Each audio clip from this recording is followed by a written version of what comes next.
कभी कभी लोग आते हैं और अजब अजब सवाल करते हैं।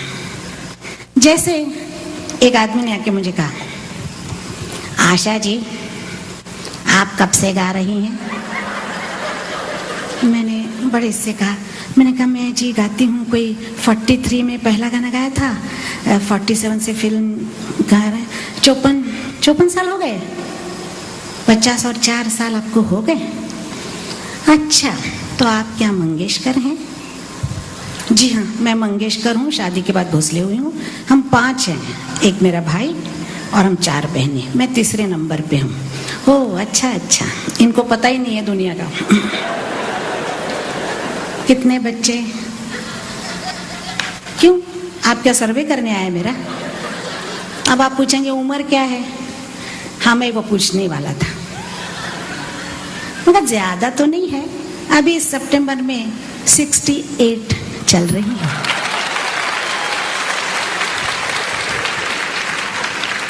आप गाना छोड़ते क्यों नहीं? मैं क्या सांस लेना बंद कर दूं? आप स्टाइल बदलती क्यों रहती हैं? अब आप स्टाइल क्यों बदलती हैं? अब ये कोई सवाल हो गया? जो आर्टिस्ट होगा वो स्टाइल बदलेगा? नहीं जी नहीं। आप कभी कैबरे गाती हैं, तो कभी कव्वाली गाती हैं, तो कभी पॉप गाती हैं, इसका कोई मतलब होता है? मैंने कहा साहब मैं तो गाने की स्टाइल बदलती हूँ, यहाँ तो आपने आए दिन लोग दल बदल करते हैं।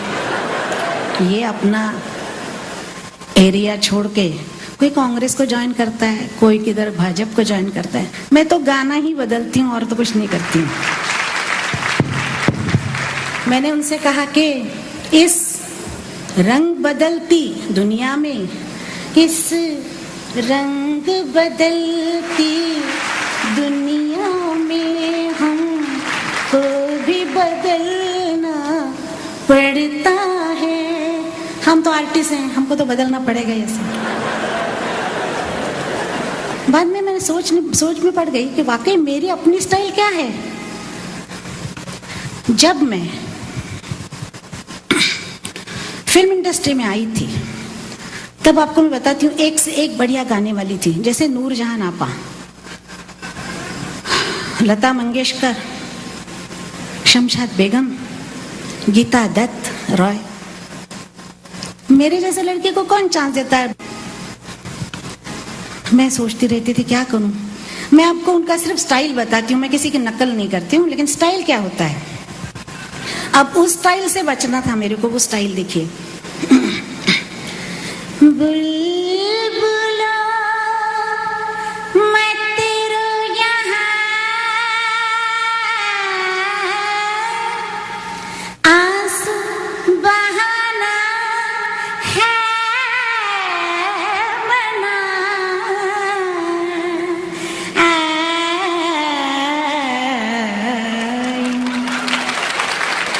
अब नूरजहान जी का गाना आपा इतना अच्छा गाती थी। उसके बाद साहब चढ़ता सूरज, बहुत बढ़िया। मोही भूल गए सांवरिया, भूल गए सांवरिया। उसके बाद पंजाब का जादू, कभी आर कभी पार लगाती वे नजर, कभी आर कभी पार लगाती रे नजर। सैया घायल किया रे तूने मोरा जिगर। उसके बाद साहब एक बंगाल का जादू था, वो इस कदर छाया हुआ था और इतनी सुंदर लड़की सांवली। मैं बोलती थी गीता गीता तेरी इतनी आंखें सुंदर है हिरनी जैसी, मेरे को देना। आशा तेरे गाल के जो खड्डे हैं ये मेरे को देगी? मैंने कहा गीता एक ही तो चीज मिली और तो कुछ है नहीं अपने पास। वो भी गाती थी बहुत सुंदर। अब मैं आपको बताती हूँ, SD बर्मन साहब ने उसको बोला कि गीता कान्ना करते हो बे, तुमको रोना पड़ेगा। बेचारे आर्टिस्ट जो बोले वो करना है। अब वो गाने लग गई, मेरा सुंदर सपना बीत गया, मेरा सुंदर सपना बीत गया, मेरा सुंदर सपना बीत गया। मैं प्रेम में सब कुछ हार गई, बेदर्द ज़माना जीत गया, मेरा सुंदर सपना बीत गया। मैंने बोला आशा भाग जा कहीं पतली गली से, तुझे कोई चांस नहीं है। तो मुझे एकदम याद आया, कोल्हापुर में हम लोग रहते थे जब हमारे पिताजी गुजर गए। तो वहाँ पिताजी गुजरने के बाद कोल्हापुर हम लोग गए। वहाँ एक पद्मा टॉकीज थी, वहाँ पर रोज इंग्लिश फिल्में बदलती रहती थी, आती थी, हम लोग देखते थे। उसमें मैं बहुत गाने मुझे पसंद आते थे। मैं फिल्में देखी तो उसमें एक लड़की होती थी जिसके इतनी बड़ी टोकरी होती थी, मतलब टोकरी मतलब हैट, और उसमें फल लटकते रहते थे ऐसे ऐसे। फिर बहुत अच्छा गाउन होता था लंबा, लेकिन जहाँ नहीं फटना चाहिए वहां से यहाँ से फटा हुआ होता था। और मैं वो देख देख के बड़ी खुश होती थी कि क्या सुंदर डांस हो रहा है, क्या अच्छी गा रही है। घर गई एक दिन और अपने बड़ी दीदी का पेटीकोट फाड़ दिया। बाद में मार खाया उसने। फिर मैंने घर जाके क्या किया कि ऐसा घर जाके पैर निकाला बाहर और माँ के सामने खड़े होकर कहा, मम्मा मम्मा करो, मम्मा करो शिबा,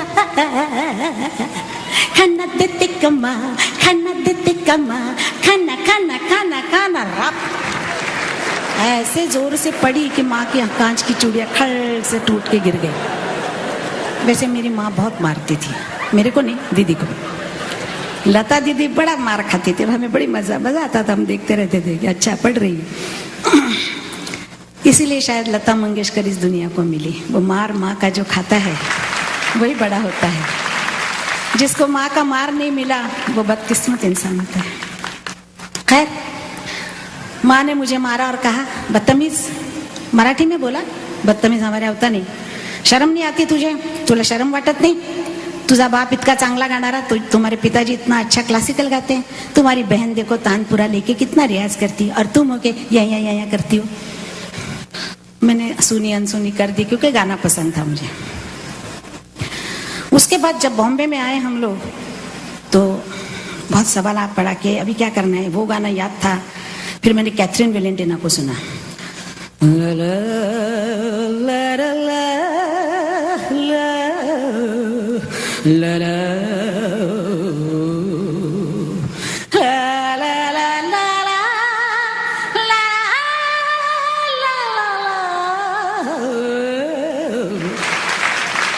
ये भी मैंने गले में उतार लिया। एक दिन अन्ना आसी रामचंद्र ने कहा 56-55 में, कहने लगे आशा ताई जरा जाके वो जो इरोस में पिक्चर लगी है वो जरा देख लेना। मैंने कहा अन्ना क्यों, किस लिए? कहने लगे उसमें बहुत अच्छी स्टाइल आई है गाने की। मैंने कहा अन्ना चोरी करनी? चोरी नहीं कहते बेटा, कहते हैं इंस्पायर होना। तो मैंने बोला अच्छा मैं इंस्पायर होके आती हूँ। फिर वहां जाके मैंने देखा एल्विस प्रेस्ली की पिक्चर देखी, मुझे गाना मिला। गाने के बोलते, आजकल के ये छोकरे औरत को देख के भी डरे, आते के कंगा ये में रखे, आते जाते बाल बनाए, या या या या या या या या या या या। आजकल के ये छोकरे औरत को देख के भी डरे। एल्विस प्रेस्ली की स्टाइल मारी।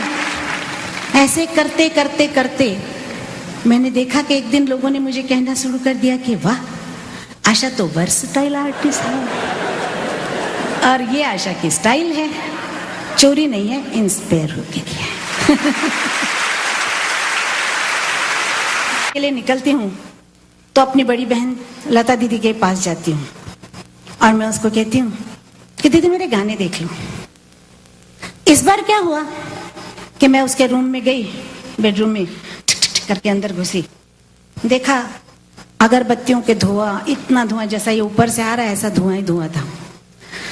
मैंने उसको ऐसे देख रही थी पीछे से, और देखते देखते मैं वो धुएं में खो गई, मेरे पास्ट में, अतीत में चली गई। और मैं सोच रही थी क्या यही वो लता है? हम लता बोलते थे बचपन में उसको। जब वो स्कूल जाने लगी थी तब मैं छोटी सी मोटी सी उसका हाथ पकड़ के उसके साथ स्कूल जाने लगी। कभी वो मुझे नहीं छोड़ती थी और मैं उसको नहीं छोड़ती थी। मैं उसके साथ स्कूल में जाके बैठती थी, और एक दिन मास्टर जी ने कहा कि 10 दिन हो गए तुम्हारी छोटी बहन नहीं चली गई, एक पैसे में 2-2 जन निकल आए से। हम दोनों को निकाल दिया। सांगली थी वो, छोटा शहर। दोनों घर में आके रोते रहे। पिताजी ने कहा जाने दो, स्कूल घर में पढ़ाएंगे बच्चों को। तब पढ़ाई का इतना कुछ था नहीं, लड़कियों को तो बिल्कुल ही नहीं था। खैर, मैं वही देख रही थी उसको, मेरे को गोद में लेके दौड़ने वाली, हर एक के सुख दुख में हिस्सा लेने वाली, चिढ़ने वाली, मारने वाली, मार भी खाने वाली।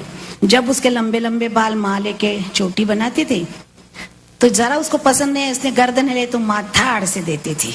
दूसरी बार की फिर थाड़ से देती थी। हम लोग सब सामने खड़े होकर देखते थे कि इसको मार पड़ रही है, बड़ा अच्छा हो रहा है, हमको बहुत चिढ़ाती है। इतने में मुझे एक चांदी की घंटी जैसी आवाज आई। हाँ, क्या, क्यों आई थी तुम? मैंने कहा दीदी दीदी जरा गाने देखना मेरे। हाँ दिखाओ, कहाँ है, लाओ तो। ए मीना, माझा चष्मा आण गं। मीना ताई आ गई। हाँ दीदी, अच्छे हैं। आशा, तू जैसे बचपन में बुद्धू थी, तुझे हवा कहा करते थे, वैसे की वैसी ही रही तू। मैंने कहा दीदी मैं गाने पूछने आई हूँ और तू मेरे को बुद्धू कह रही है, मैं गाना तो बता। अरे बुद्धू इतना नहीं समझने आता है। अरे जन्म समझा करो।